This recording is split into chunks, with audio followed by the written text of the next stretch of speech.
joined by Coach Gilardi, Anthony Palma, and Matt DeMeo. Coach, when you're ready, we'll begin with an opening statement. Yeah, what a great environment. You know, we were pumped up for a huge crowd and a great atmosphere. Obviously, getting used to the island was something we were excited about. Third quarter got away from us. Credit to Syracuse.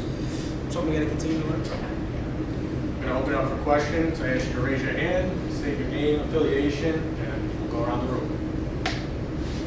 Hey Coach, my name is Dean Lacrosse with Sports Illustrated. What makes Tucker Gordovic so hard to guard? You mentioned the third quarter there. What do you think attributed to that, to getting to it? I think the face-off X kind of hurt us a little bit there. We were 1 for 7 in the third quarter. We couldn't stop the bleeding. I mean, Tucker's two-handed, super athletic, can shoot it. When he's out there, it's tough. We tried to slide to him as quick as we can. He's really good at getting shots off.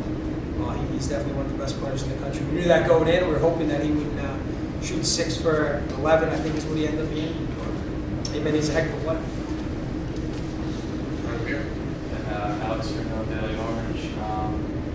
So Syracuse denied 5 year 7 man opportunities. So can you just talk about what you saw from them man down defense and they challenged it. Yeah, I thought they shut Dylan off, which is something that we've been ready for. And I think we just didn't execute in the moment. Those guys were flying around and deflected a couple shots and soaked a couple. We had some good looks that we didn't take advantage of. But they did a great job of staying kind of out of a shot, then go into the shot as the man of play went. But we were prepared for that. They just in the moment we didn't make those plays. Ethan. In all your losses this year, you guys have been up in the first half, and the other teams were taking control in the second half. Just what's an extra factor you've been missing in your 3 losses so far this year?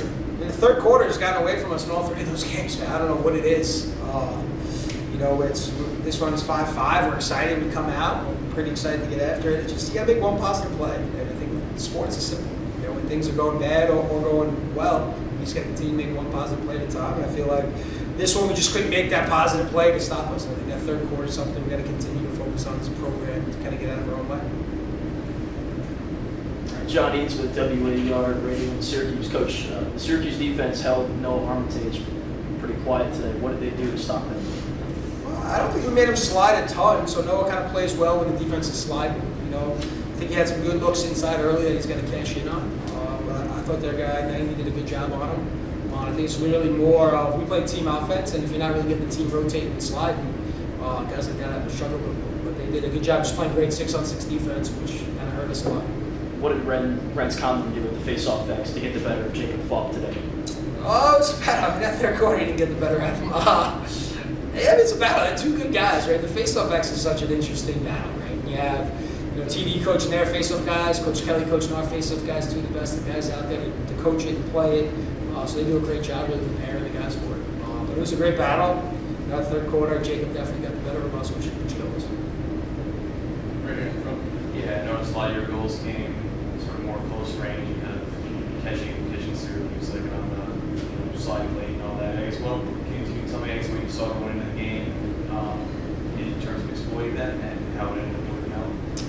Yeah, I think for us, we wanted to try and penetrate the defense a little bit. I think in some of the games, we've settled for some outside shots. And credit to Bobby, made a bunch of really good saves throughout there. But I think for us, we wanted to try and get some good looks, right? Not settle for the first shot and get the best shot. Try and keep them on defense a little bit longer, which keeps the ball out of their offense, especially when those guys are hopping offensively. If we have the ball, they can't score. So that was kind of the plan. I don't think we executed as great as we need to. Right here in the front. Hey Coach, Johnny down with WAER.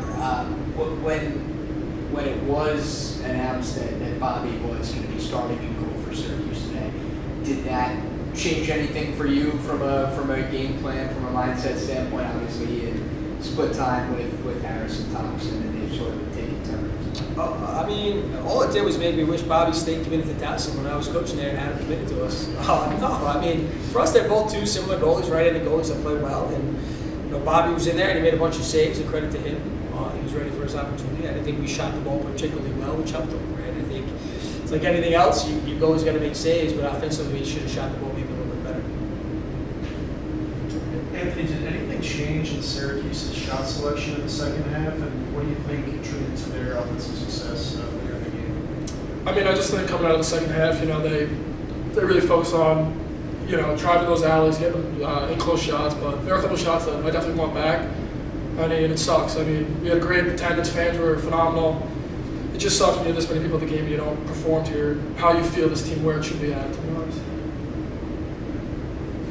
Matt, going into the games, what were the points of emphasis that the team was focusing on, things you need to do in order to beat Syracuse? Things we need to do is finish our shots. I mean, the defense held them to 5 goals in the first half, and that's on the offense to perform. We held them to 14 goals on the higher-powered offenses in the NCAA, and it's on the offense. The coaches set us up throughout the week. When the whistle blows, it's on the people that are on the field, and we just didn't perform. This is for Coach and Anthony. What were you guys doing today? Like, what was the defensive game plan? To perhaps slow down or shut down Brendan Curry and Tucker Dorn? Didn't work, whatever it was. We tried to slide, right? And I think the way to beat those guys is you got to slide and play really good team defense. But some of them they're really good at going one way, rolling back, and shooting quick. And some of them were unsettled, which again, those guys are tough. I mean, you get one at the end. It's the end of the quarter, the end of the half there, off that ball, it didn't go over the midline. They get it, and Curry steps in and shoots it. I mean, they're phenomenal shooters, but you got to get on their hands. You got to slide. Right? You got to play team defense when they're so athletic, right? And I think that's part of it. Yeah, I just think we had a solid defensive plan. I feel like the people in front of me played off the whole game. I mean, they gave it all, and I mean, there's a couple shots that I definitely want back, and that's on me, and I'm going to work to fix that. Did you have an instant thought when you noticed that Dordovic and Curry had a short stick matchup? Because it seemed like you were trying to lock them off with the pole all game, but there were instances where they did get that short, and it usually resulted in goals. Yeah, I mean, that's like if you're going to slide and recover, that's going to happen, right? They put Tucker inside, they pop it up the backside, which when you slide, you usually get a short, which is fine. I mean, we have really good shorties, and then we're going to slide to that. So you got to slide, reload, and slide again. But again, they shoot the ball so quick. I think that's the thing that's really credit to them. If you really watch them shooting, they don't wind up a lot. Especially Curry, he keeps it tight, just shoots it quick. So as much as you try to slide there, I mean, he's a good player. That's the reason why he's an All-American. Robert Shabolsky, TBR News Media. With today's loss against Syracuse, Brown, and Rutgers, and with you not being able to compete in the America East tournament, with the rest of the schedule being predominantly the America East team, what's the goal for the rest of the season to try to get an at-large bid? Well, for us, just try to continue to get better. Right? I think that's what we can control every day, every game, get better. And I think that's the big thing for us. We're going to really hammer getting better in the third quarter. We have a rivalry game coming up with Albany, which is something exciting. Right, the last time we're going to be in the same conference with them as rivals. So we got to learn from this one and then apply the lessons in this for that next moment. But for us, we're just trying to get better and enjoy the fact that every day we're still together. Anything else?